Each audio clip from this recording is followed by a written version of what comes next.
Io non so tu, ma io sono cresciuta con l'idea che assolutamente non bisognasse tenere delle piante in camera da letto, perché di notte emettono anidride carbonica e assorbono ossigeno. Non hai idea dello stupore che ho avuto quando ho scoperto che non è assolutamente vero. Questo ce lo spiega oggi in questo video Simona Borgia, conosciuta come Nina il giardiniere urbano. Ciao!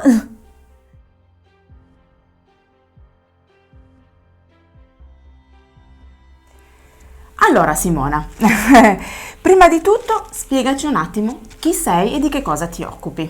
Allora, io sono un giardiniere urbano, che è una cosa un po' buffa da dire, ma mi occupo prevalentemente del verde all'interno degli spazi di casa, qui sia all'interno interno piuttosto che il balcone o il terrazzo, quindi di fatto di tutto quello che si può coltivare all'interno dei vasi.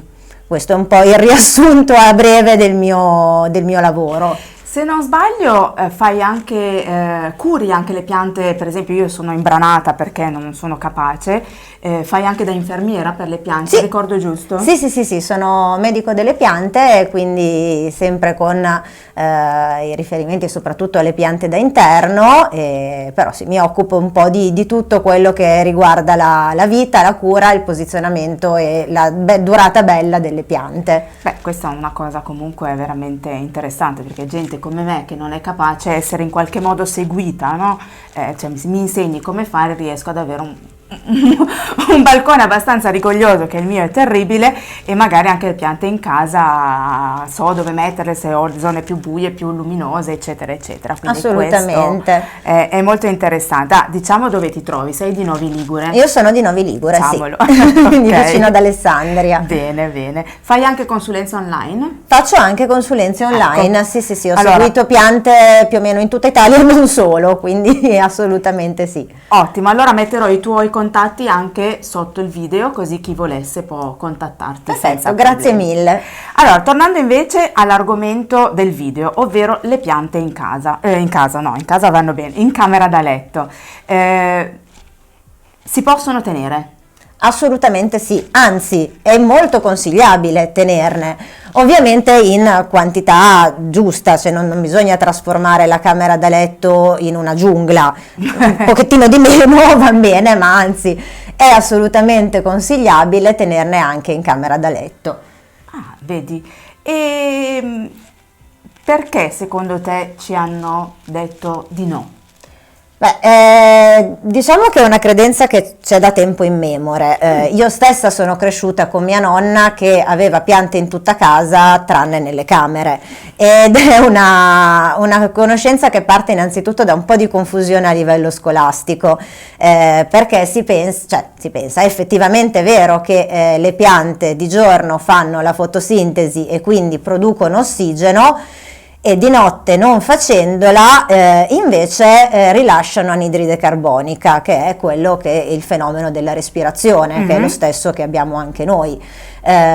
Però in realtà l'anidride carbonica che emettono è molto inferiore a al quantitativo che potrebbe danneggiarci, e quindi di fatto è una credenza falsa. Ormai poi negli anni sono stati diversi studi, tra cui quello in primis, quello della NASA inizio anni 90, ma poi tanti altri, che hanno invece dimostrato totalmente il contrario, quindi non solo che non è assolutamente nocivo tenerle in camera, ma anzi molte piante con i loro effetti di purificazione dell'aria e dell'ambiente addirittura facilitano il sonno e il relax, quindi È proprio il contrario. totalmente il contrario, esatto.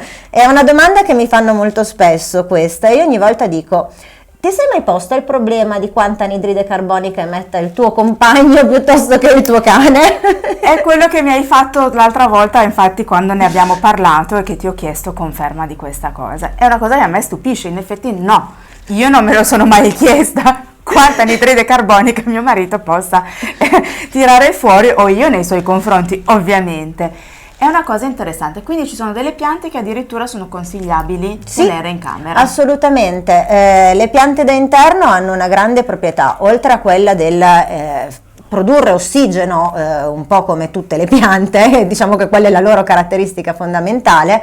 Un'altra caratteristica molto importante è quella della purificazione dell'aria e dell'ambiente. Sono infatti in grado di immagazzinare e neutralizzare al loro interno alcuni elementi che per noi sono parecchio dannosi, come il monossido di carbonio, gli ftalati, il benzene, l'ammoniaca, e sono insomma particelle che sono molto presenti nelle nostre case, non soltanto nelle verniciature dei mobili in fase di costruzione, ma sono presenti in tutti i detergenti che utilizziamo, nei profumatori d'ambiente, oppure li facciamo anche noi stessi, perché noi stessi produciamo monossido di carbonio e ammoniaca, quindi addirittura sì, il nostro sudore è fantastico, più un tot di molto bene. cose. Quindi le piante in realtà, assorbendo queste particelle, ci rendono la vita molto più utile anche in camera da letto. Ci sono delle piante che consiglieresti in maniera particolare in camera da letto? Sì, ma prima di consigliartene ne sconsiglio subito una, perché è un periodo che vedo molto su internet consigliare il gelsomino all'interno della camera. Il gelsomino non va molto bene per due motivi. Il primo, poco amerebbe stare all'interno di una casa, è una pianta che preferisce stare più all'esterno.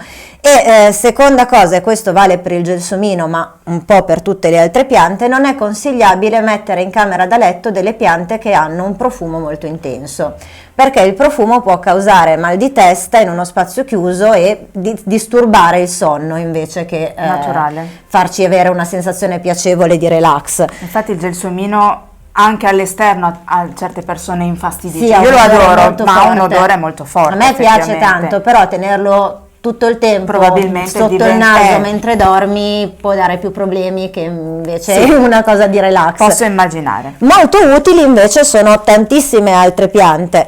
Prima di tutte consiglierei per gli amanti del fiore le orchidee.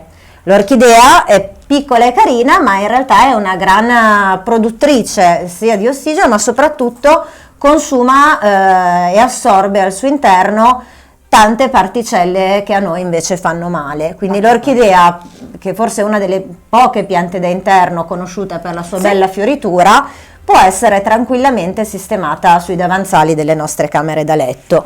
Ottimo. Altre piante che sono assolutamente consigliate sono le piante grasse. Si va dall'aloe, questa qua è una varietà un po' particolare, che è un'ibridazione che si chiama Cosmo, ma anche l'aloe tradizionale va benissimo, piuttosto che una pianta che è un bel po' più decorativa, anche questa di facile coltura, che è la Sansevieria. Anche lei di base è una pianta grassa, è di una misura un po' più grande, quindi riempie meglio alcune zone della casa, manutenzione facilissima e va molto bene nelle camere da letto. Ottimo. Manutenzione facile mi piace, perché io ho le mie difficoltà. La cosa bella delle piante da interno è che quasi tutte hanno una coltivazione molto semplice, quindi richiedono acqua mediamente una volta alla settimana. Io riesco a far morire anche quelle. Devo venire a fare un corso, velocizzare. Allora potremmo scegliere delle piante che invece comunicano un po' di più le loro esigenze, perché le piante grasse sono molto belle, ma sono anche molto silenziose. Non tutte le piante sono così silenziose. Per esempio il pothos,